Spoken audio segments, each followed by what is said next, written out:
দুর্গাপুরের বেসরকারি মেডিকেল কলেজের দ্বিতীয় বর্ষের ডাক্তারি পড়ুয়া গণধর্ষণ কাণ্ডে চাঞ্চল্যকর পরিস্থিতি সৃষ্টি হল দুর্গাপুর মহকুমা আদালতে।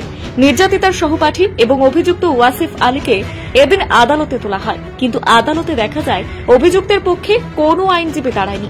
আইনজীবীদের এই অবস্থানের কারণে আদালতের সাময়িক জটিলতা তৈরি হয়। তবে দেশের সর্বোচ্চ আদালত সুপ্রিম কোর্টের ধারায় নির্দেশ অনুযায়ী ভারতীয় সংবিধানের আর্টিকেল 22(1) এবং ভারতীয় ন্যায় সুরক্ষা সংহিতার 41D ধারায় অভিযুক্তের আইনি প্রতিনিধিত্ব নিশ্চিত করতে সাব ডিভিশনাল লিগাল এইড সেলের আইনজীবী পূজা কুর্মী অভিযুক্তের পক্ষে দাঁড়াতে পারেন বলেই আদালত সূত্রে জানা গিয়েছে। এদিন তদন্ত আরও গভীরভাবে চালাতে পুলিশ ইতিমধ্যেই ওয়াসিফের 10 দিনের পুলিশি হেফাজতের আবেদন করলেও বিচারক 7 দিনের পুলিশি হেফাজতের নির্দেশ দেন।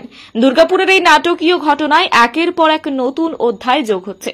সহপাঠীর গ্রেফতারি, নির্যাতিতার জবানবন্দি এবং আদালতে আইনি জটিলতা সব মিলিয়ে কাণ্ডটি এখন রাজ্য রাজনীতির আলোচনার কেন্দ্রবিন্দুতে।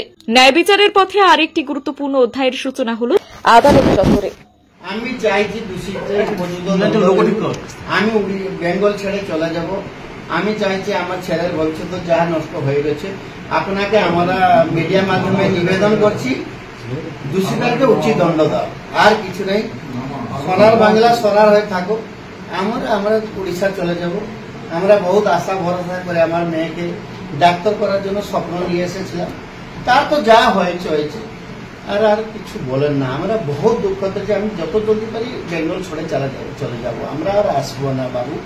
আমি মিডিয়াদেরকে অনুরোধ করেছি, আপনার তরফ থেকে যত হবে আমার মেয়েকে ন্যায় দেবে। আমি চাইছি না আমার মেয়ে মতো উড়িষ্যার বেঙ্গলে আর মেয়ে ওইভাবে আমার মেয়ে মতো শিকারের যে কোনো আক্রোশ না থাকে। এইটা আমার বক্তব্য। আমি চলে যাব। এরকম কোনো আমার নলেজে নেই। আমরা যদি যে কোনো আসামি যদি কোনো অ্যাডভোকেট না দাঁড়ান, তাহলে আমাদেরকে SDLSC থেকে দাঁড়াতে হবে, যেটা হলো স্টেট ডিফেন্স।